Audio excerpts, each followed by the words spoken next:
Eh ben... Bonjour et bienvenue sur ma chaîne. Alors aujourd'hui on est là pour parler du fameux squelette de chez Willsteer. Donc petite sortie dans la verte pour tester un petit peu ce couteau et voir de quoi il est capable. Comme vous pouvez le voir, en plus bon ben à fond. On va même tester le t-shirt en même temps. Allez, on attaque tout de suite avec le Willsteer. Allez, c'est parti. Donc pour ce petit test, j'ai volontairement pas mis la paracorde dessus puisque moi je vais construire un petit manche en bois pour ce couteau. Donc là on va voir un petit peu la coupe à la volée. C'est un couteau qui n'est pas extrêmement lourd, on est aux alentours de 130 grammes. Donc on va pas avoir une inertie de malade, on le sait. Par contre, vu qu'on a un bon tranchant, je pense que ça doit être pas mal quand même.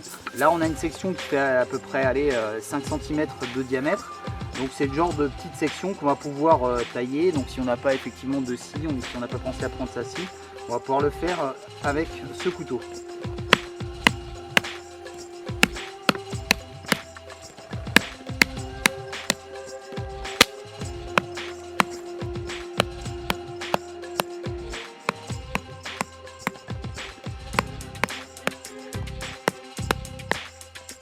Voilà, sans souci. Décorsage.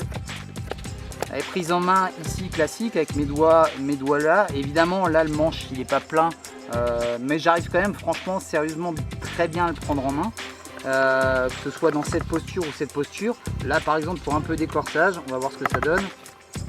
Voilà, c'est zéro souci. À partir du moment où on commence à pénétrer dans la matière là,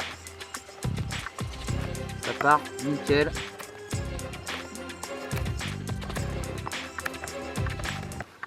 Coupe inversée ici, on va avoir l'avantage d'avoir ce petit creux là que je vais pouvoir ici caler fermement ici dans ma main. Donc là je vais avoir vraiment une position ultra forte. Là, voilà, je vais enlever de gros copeaux. Donc voilà, on sent que ça accroche vraiment tout de suite la matière. Franchement c'est pas mal, Alors ici un petit bâtonnage de gabarit normal on va dire. Je vous ai déjà dit 2 tiers, ça va très bien. Ici, bois la Réunion extrêmement dur, vous le savez. Donc, on va tout de suite voir ce que ça donne. Donc là, évidemment, l'avantage, c'est que je vais pouvoir aller taper à l'arrière du couteau. Vous voyez que ça écarte tout de suite ici la fibre du bois. Voilà. Zéro souci de ce côté-là non plus. Allez.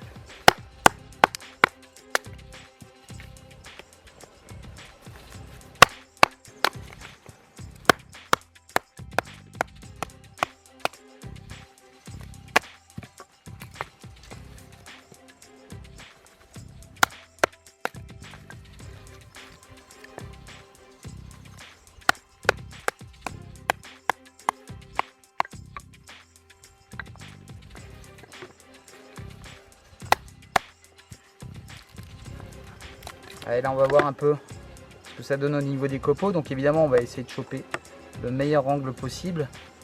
Bon, alors là la prise d'en main elle est juste terrible, c'est juste nickel. Oh, c'est le pied complet. Alors là vraiment, je suis même surpris parce que je vous dis d'habitude j'arrive vraiment à faire ça avec plutôt avec des émoutures scandinaves, un peu comme évidemment les Mora ou le Bob. Mais là, là c'est franchement pas mal. On arrive à faire avec. Attendez, je vais encore essayer avec un autre petit morceau là. On arrive à faire du très fin là si on le souhaite. Ah ouais. Ouais. J'arrive vraiment à les enrouler là sur eux-mêmes. Je sais pas si ça va se voir.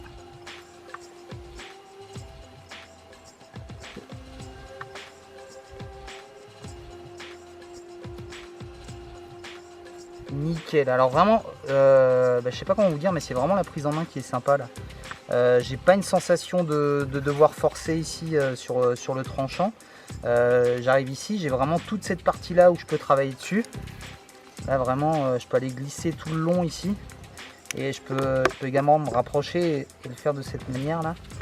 Mais je suis vraiment bien calé ici avec ce petit retour. Ça a l'air tout con, mais c'est vraiment ce petit retour ici qui fait qui me permet de maintenir vraiment correctement le couteau.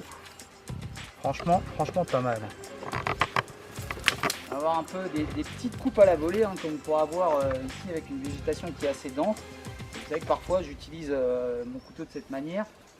Et là voilà, on va avoir, à mon avis, zéro souci pour ce genre de petites branches.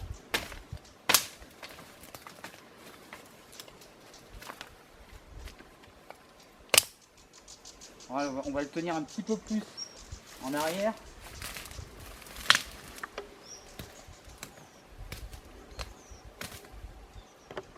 Voilà, vraiment zéro problème.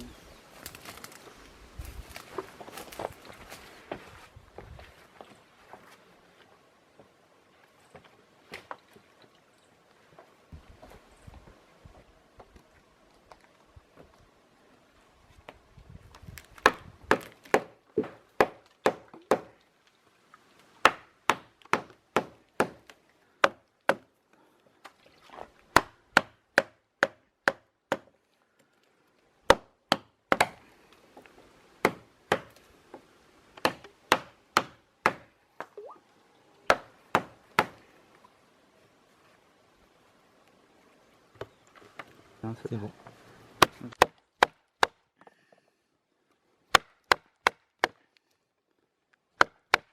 Ok.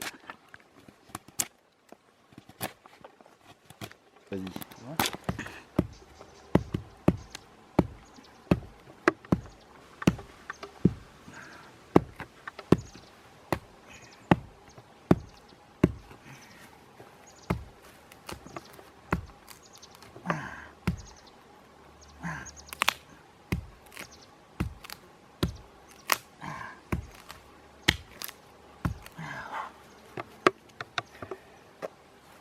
Ouais, zéro souci sur la pointe. Hein. Et pourtant, j'ai éclaté vraiment tout le morceau là. Nickel. Et on va tester un peu la pointe. Vous avez vu que la pointe elle est vraiment extrêmement solide. Elle est un petit peu plus fine que le Tops Bob. Ici, je vais me caler là et là.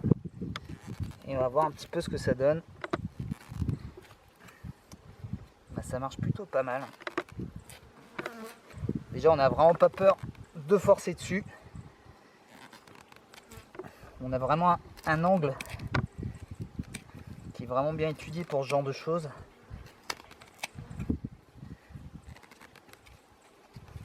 Ah ouais, genre de choses que je pourrais pas vraiment faire avec le Tops Bob qui est un peu plus épais au niveau de la pointe.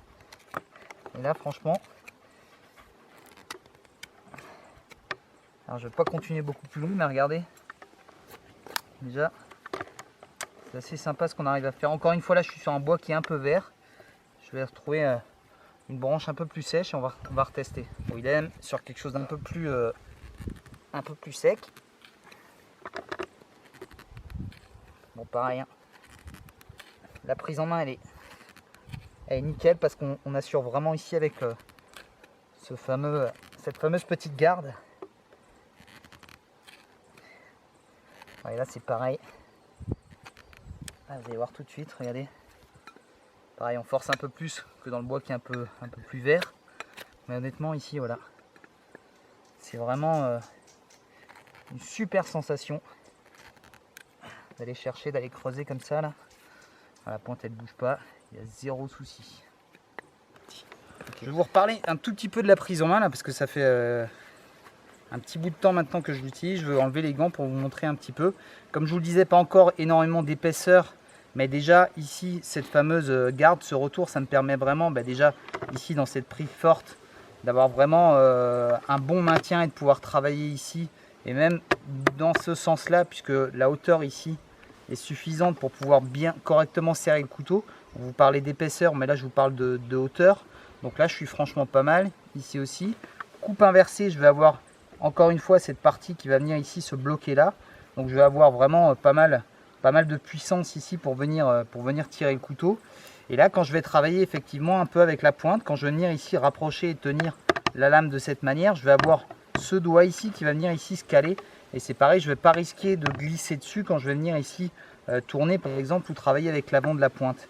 Évidemment une bonne hauteur, donc ça va me permettre également de travailler un petit peu plus ici on va dire en détail, de venir de venir ici tenir sur toute la longueur.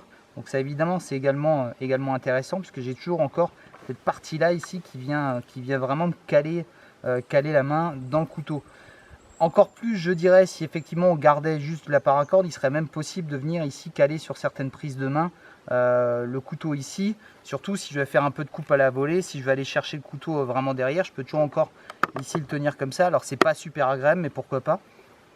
Et on va revoir d'ailleurs un petit peu les coupes à la volée en le tenant un petit peu vers l'arrière et voir un petit peu ce que ça donne ici dans la verte.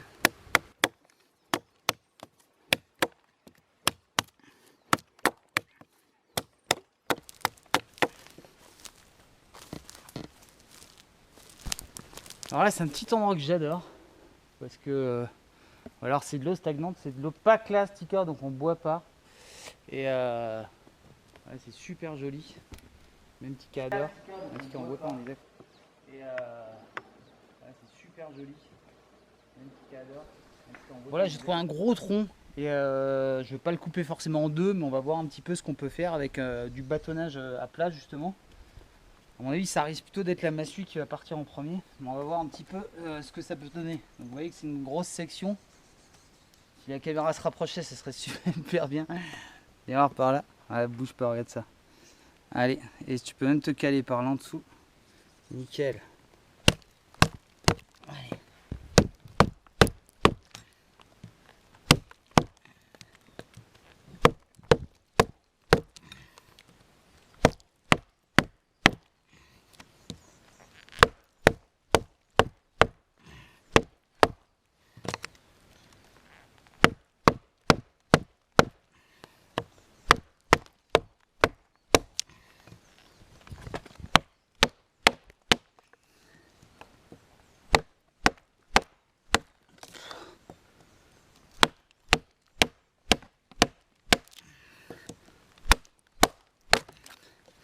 Bon voilà, c'est la massue qui vient de péter. C'est pas grave, c'est juste pour avoir un peu une idée. Là évidemment c'est très grand, on a du mal à taper de ce côté, on serait vite bloqué. Mais c'est pour voir un petit peu ce que ça donne. Je vais voir un petit peu le tranchant parce que ça fait un petit moment qu'on l'utilise. Et franchement ça va encore pas mal. Alors je dirais peut-être que c'est pas... Ah bah si, regardez. Tiens, c'est encore rasoir et pourtant on lui en a mis dans la gueule pour l'instant là. C'est assez impressionnant quand même. On va voir un petit peu parce qu'on va pouvoir le lancer parce qu'il est équilibré. Bon, un petit peu comme tous les couteaux, mais c'est vrai que ça peut être assez sympa à faire. Quand on y arrive. Voilà. Là on est pas mal. Donc ouais, effectivement. Quelque chose d'assez sympa. Une fois qu'on a trouvé la distance. Et une petite prise en main sur l'arrière et puis ça marche plutôt bien. Hein. Voilà. Ah non, assez sympa. Encore une fois, la pointe elle est vraiment solide. On a cette espèce de petit contre-tranchant ici, donc on a quand même pas mal de matière. Donc ça c'est assez bien fait. Alors juste un petit mot concernant le lancer de couteau. Vous avez vu qu'on peut évidemment le lancer comme beaucoup de couteaux. Celui-ci est super bien équilibré, donc c'est assez sympathique à faire, mais ça reste extrêmement dangereux. Alors j'ai 2-3 petits conseils à vous donner et je vous conseille vraiment de les suivre. Déjà si vous n'avez pas encore lancé de couteau, regardez un peu des tutos dessus. Il y a une histoire de distance, c'est-à-dire soit on va être extrêmement près et le couteau va venir se planter directement, soit on sera à une certaine distance, le couteau va faire un tour sur lui-même et ainsi de suite, plus on va reculer. Maintenant quand on va rater sa cible, et ça va arriver forcément, et même si vous l'avez planté 200 fois, ce conseil il reste toujours valable. Faites attention qu'il n'y ait personne autour, personne, pas d'amis à vous, pas d'animaux, etc. Parce que quand ce couteau ne va pas se planter, il va rebondir et puis il va revenir. Et moi j'ai dû l'éviter, j'ai pu avoir 2-3 bons réflexes pour l'éviter. Donc c'est toujours extrêmement dangereux. Évidemment faites attention sur l'endroit où vous allez être. Hein. Si vous avez des cailloux partout autour, vous pouvez être sûr que c'est comme le coup de la tartine. Votre couteau il va valser, il va tomber pile la pointe sur la seule pierre qu'il va avoir dans le coin et vous risquez d'abîmer votre couteau. Donc ça c'est quelque chose auquel il faut vraiment faire attention parce que ça peut être extrêmement dangereux. Moi de temps en temps quand je le fais, je me place une planche en mousse, en fait une planche de body que je laisse suspendue. Ça veut dire que si ça se plante dedans c'est super, si ça se plante pas ça amortit un peu le choc et le couteau ne rebondit pas justement. Donc si jamais vous êtes en forêt, ça serait vraiment idiot de se blesser avec un outil, surtout que généralement on est un peu loin de tout et ça peut être vite dramatique.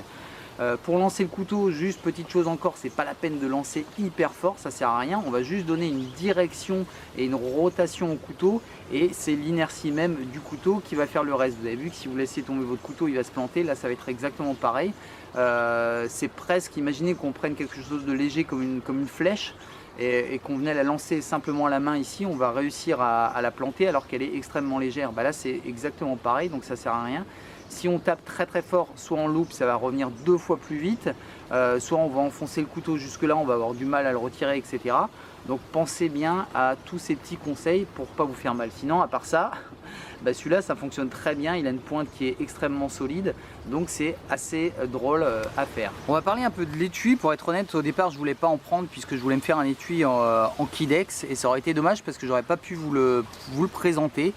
Un étui qui est simple mais hyper fonctionnel. Alors j'ai déjà un étui de ce type sur le Technic et j'avais été vraiment bien content de prendre ça plutôt que le Kydex finalement parce que j'avais beaucoup plus de possibilités en fait de l'accrocher. Donc celui-là il était déjà très bien et puis ça fait des années que je l'ai et ça bouge absolument pas. Et là on est sur le même matériau, hyper résistant, franchement là c'est de l'indéchirable.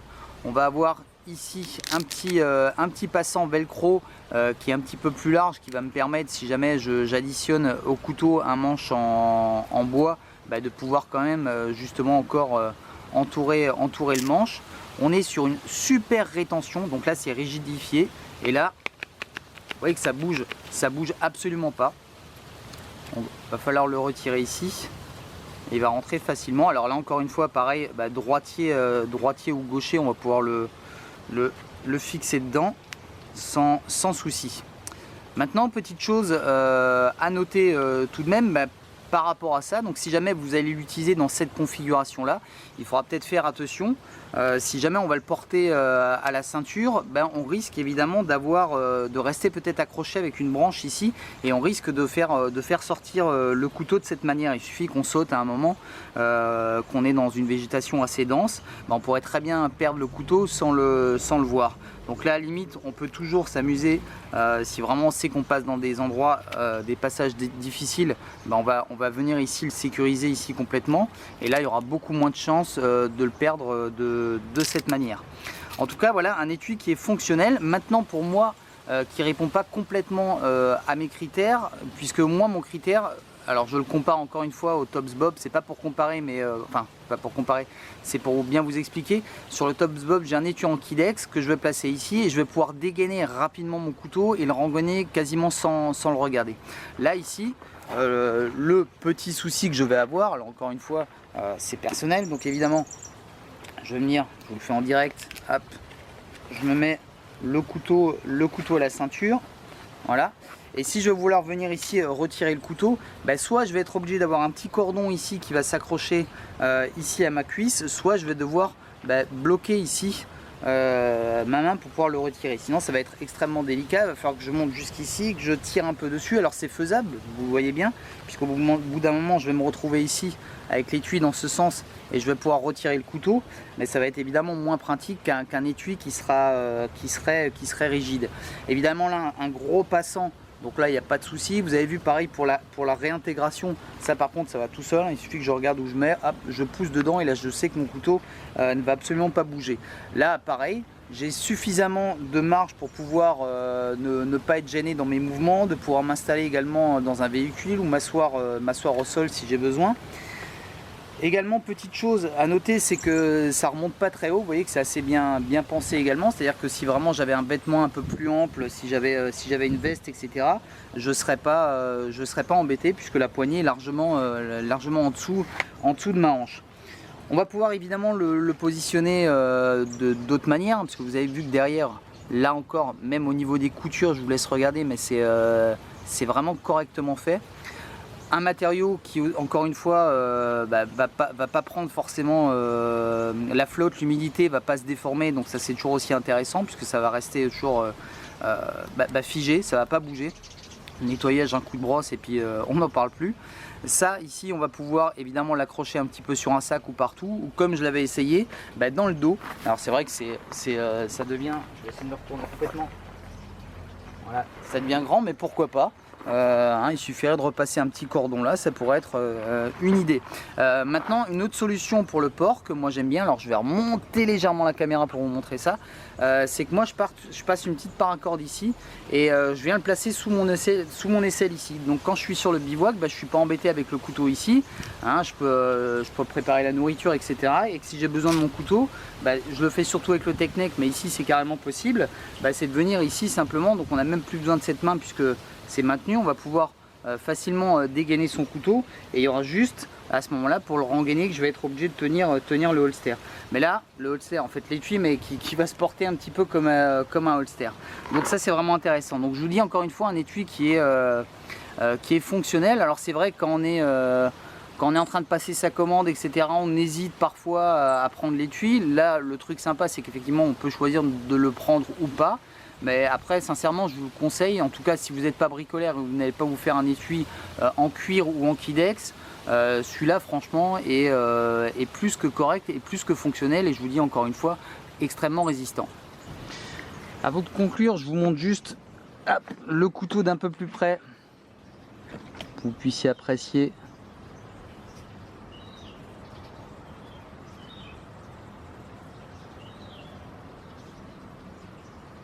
Vous voyez, il est encore dans son jus, je ne l'ai pas du tout nettoyé.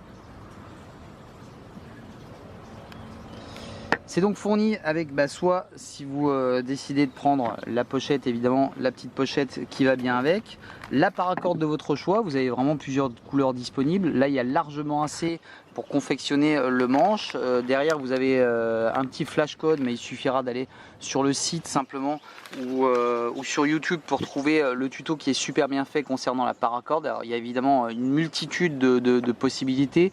Je vous l'ai peut-être déjà dit, mais on va pouvoir, même si on n'est pas bricoleur, se mettre par exemple de la chambre à air autour, etc., pour se faire un manche un peu plus gros. Enfin il n'y a pas de souci. J'inverse un peu les vidéos puisque tout à l'heure je vais vous dire que je ne vous ai pas comparé avec le fameux Tops Bob. Alors je vais le faire quand même, vous voyez, juste pour vous montrer un petit peu qu'on est sur la même épaisseur. Je vous parlerai tout à l'heure de l'inertie. Là on est avec le Tops qui est à peine plus grand. Vous voyez la hauteur, je vous compare, ça c'est quasiment identique. Là évidemment l'acier prend un peu plus cher, on est d'accord, vous voyez que je l'utilise, je fais vraiment pas semblant.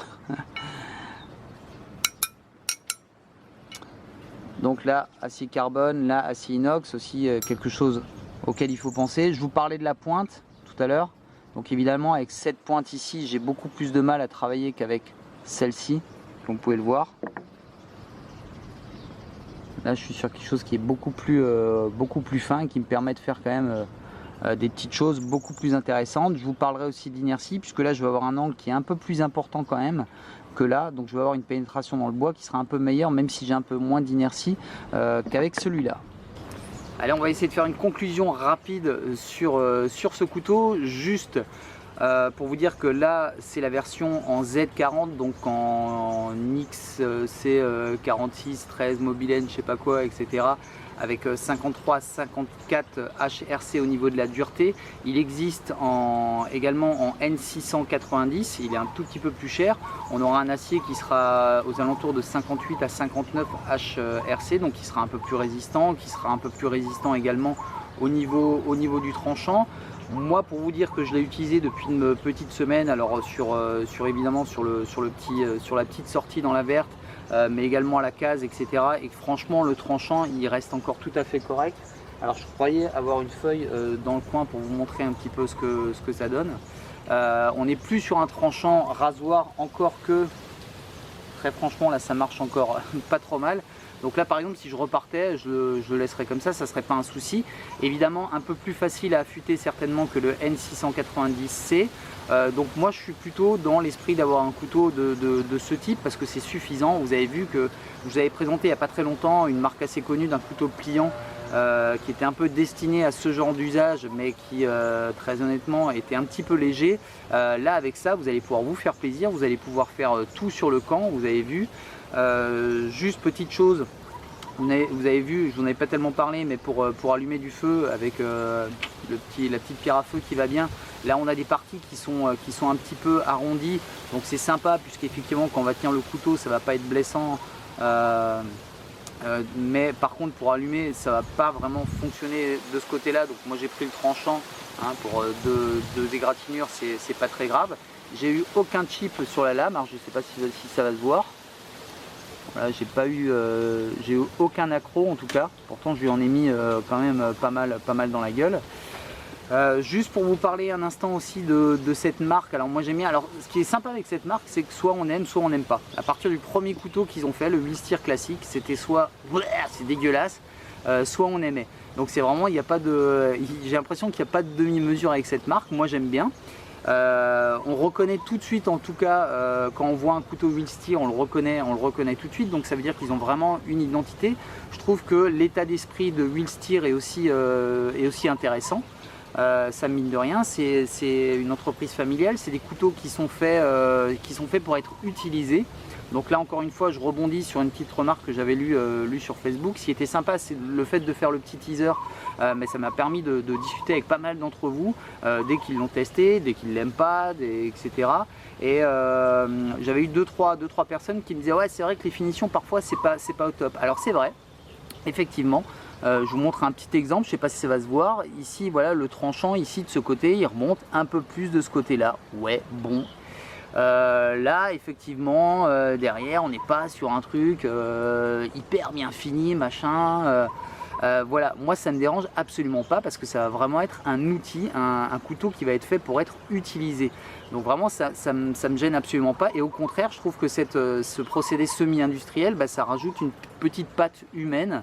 Voilà, c'est pas une machine qui a confectionné tout le couteau, et je trouve que c'est moi ça me dérange absolument pas c'est entre guillemets ces petits défauts qui n'en sont pas. On va dire que c'est des petits défauts esthétiques. Alors évidemment si c'est pour le positionner dans une vitrine et qu'il soit beau, bah, il faudra peut-être bien choisir son côté, mais en tout cas si c'est pour l'utiliser, vous avez vu que je l'ai pas testé à l'extrême.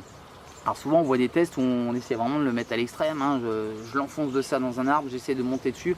Je pense que franchement il tiendrait largement le coup.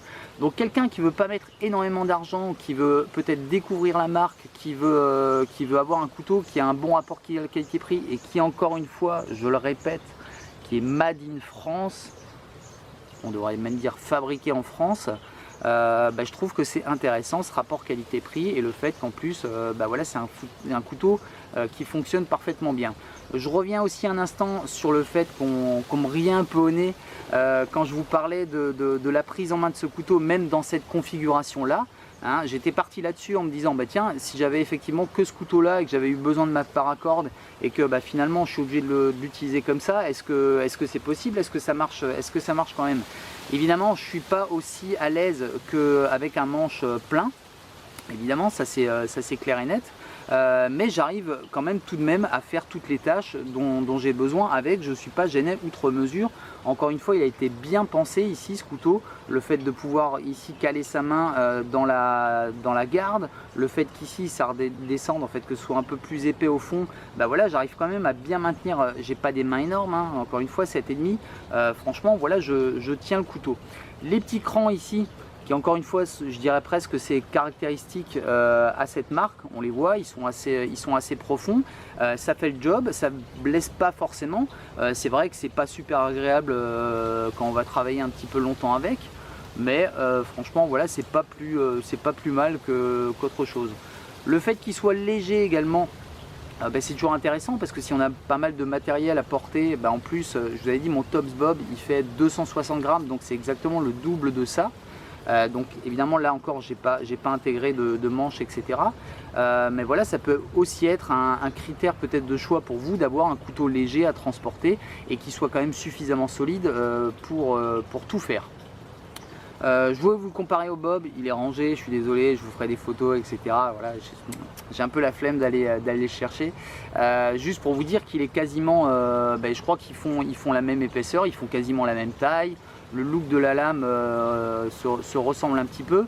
Ici on avait ce petit, ce que j'appelle le faux contre-tranchant au-dessus, qui finalement est pas mal parce qu'on va garder énormément de matière. On va avoir du coup une pointe qui sera vraiment solide et qui va rester tout de même efficace, parce que vous avez vu qu'on arrive quand même bien à creuser avec. Moi c'est un truc que j'utilise pas forcément souvent en fait, hein, mais voilà, c'est intéressant de pouvoir le faire en tout cas, ce que je peux un peu plus difficilement faire avec mon Tops Bob.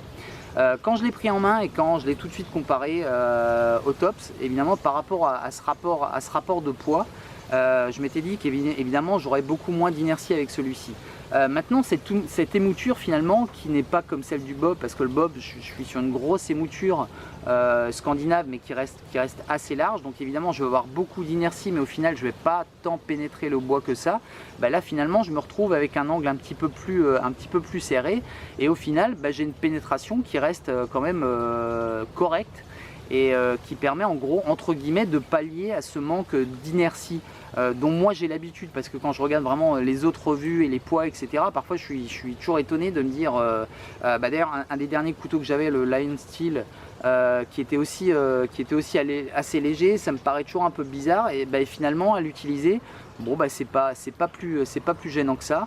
Quand on va venir même choper le manche ici à l'arrière, même mine de rien dans cette configuration je vais venir ici caler ma main, enfin j'arrive franchement bien à le tenir, hein, très honnêtement c'est vraiment à tester.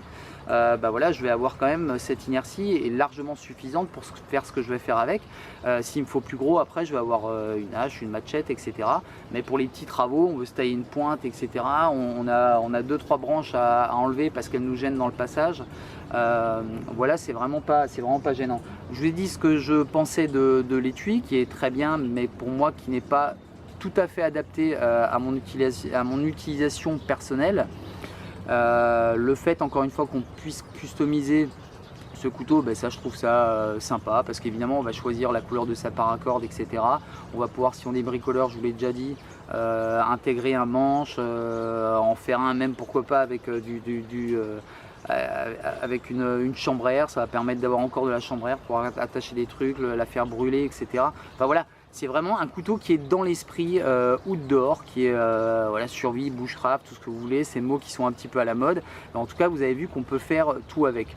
Donc très honnêtement, par rapport au rapport qualité-prix de ce couteau, vous prenez pas de risque. Si vous voulez tester la marque ou tester ce couteau, je vous le conseille vraiment. Parce que c'est pas parce que je l'aime bien, vous avez vu, je suis très enthousiaste, hein, je suis toujours, je le suis souvent en tout cas dans mes vidéos, mais celui-là vraiment il m'a vraiment plu, voilà, j'ai vraiment eu un petit coup de cœur pour ce couteau. Donc je vous conseille vraiment, si vous avez la chance de pouvoir aller le tenir en main, de pouvoir le tester, et très honnêtement encore une fois le rapport qualité-prix fait que voilà, vous risquez, vous n'allez pas perdre votre argent en tout cas, parce que très honnêtement c'est un super couteau. Voilà, je vous laisse là, j'espère que cette revue vous a plu. Elle a été longue, j'ai mis pas mal de temps à la faire, gros montage, etc. J'espère en tout cas qu'elle vous a plu. N'hésitez pas à liker parce que ça fait toujours super plaisir, à commenter tout ça, parce que j'ai envie d'avoir ce rapport avec vous, ces discussions, parce que c'est toujours super intéressant, hein. Enfin voilà, il y a de tout effectivement sur internet, sur Facebook, mais en tout cas c'est toujours sympa de pouvoir partager ça avec vous. Voilà, je vous dis à très bientôt, puisqu'évidemment je vais avoir d'autres revues. J'ai très envie de tester d'autres produits de cette marque, puisque voilà, il y en a quelques-uns qui me font de l'œil, donc peut-être, ouais, on verra par la suite si j'ai l'occasion de le faire. En tout cas voilà, je vous dis un grand merci et je vous conseille évidemment ce couteau. C'était Chris R. Jones, je vous dis bye bye.